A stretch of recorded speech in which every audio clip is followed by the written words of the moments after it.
নমস্কার, আমি সুভাষ চন্দ্র বাগ 2022 প্রাথমিক গ্রেড উত্তীর্ণ একজন চাকরি প্রার্থী। আমরা সেই 2022 সালে 11 ডিসেম্বর পরীক্ষা দিয়েছিলাম। 23 সালে 10ই ফেব্রুয়ারি রেজাল্ট প্রকাশের পর থেকে আমরা রাস্তায় ছিলাম। আজও রাস্তায় আছি, দেখতেই পাচ্ছি এখন রাস্তায় আছি। আমাদের নোটিফিকেশান এসছে। আমরা যেটা আশা করেছিলাম যে আমাদের প্রথম থেকেই দাবি ছিল যে 50,000 শূন্য পদে প্রাথমিকে নিয়োগ, কিন্তু আমরা হতাশাগ্রস্ত।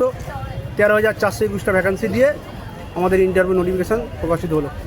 এখনও কিন্তু আমাদের পূর্ণাঙ্গ নোটিফিকেশান প্রকাশ হয়নি। আমরা আশা রাখবো অতি দ্রুত সরকারিভাবে পূর্ণাঙ্গ নোটিফিকেশান প্রকাশিত হবে, নাহলে কিন্তু আমরা আবারও আইনি রাজপথে আমরা নামতে বাধ্য হব। ভ্যাকান্সি বৃদ্ধির জন্য যেভাবে আমরা রাজপথে ছিলাম, এখনও আছি, ভবিষ্যতে থাকব।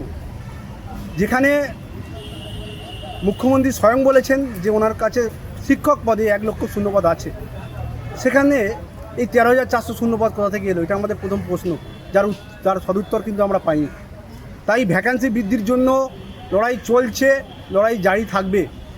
এই পাশাপাশি আমাদেরকে ইন্টারভিউ বিষয় নিয়ে পড়তে হবে, ডেমনস্ট্রেশন করতে হবে, মক ইন্টারভিউ দিতে হবে। সেটাও যেমন আমরা প্রস্তুতি নিয়ে থাকবো, প্রস্তুতি করছি। আমার বিশ্বাস আপনারাও সবাই করছেন। তেমনই এরই পাশাপাশি আইনে যে সমস্ত দিকগুলো আছে সেগুলোকেও আমাদের জোর দিতে হবে, কারণ আমরা চাই না যে আর নতুন করে আমাদের মধ্যে কম্পিটিশান বাড়ুক। তাই আইনি বিষয়গুলো দেখার জন্য আপনাদেরকে ফান্ডিং করতে হবে, ফান্ডিং দিয়ে আমাদের হাতকে শক্ত করতে হবে।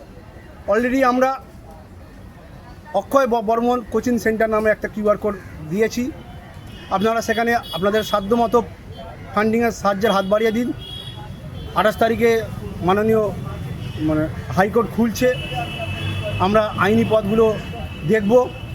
তাই সকলকে বলছি, যেভাবে ইন্টারভিউ করছেন করুন, রাজপথে আসার জন্য প্রস্তুত হন যদি না আমাদের ভ্যাকান্সি বাড়ে, এবং সর্বোচ্চ আইনি পথগুলো দেখার জন্য ফান্ডিং করুন এবং আমাদের সঙ্গে থাকুন। শেষ হাসিটা আমরাই হাসব। ধন্যবাদ সকলকে।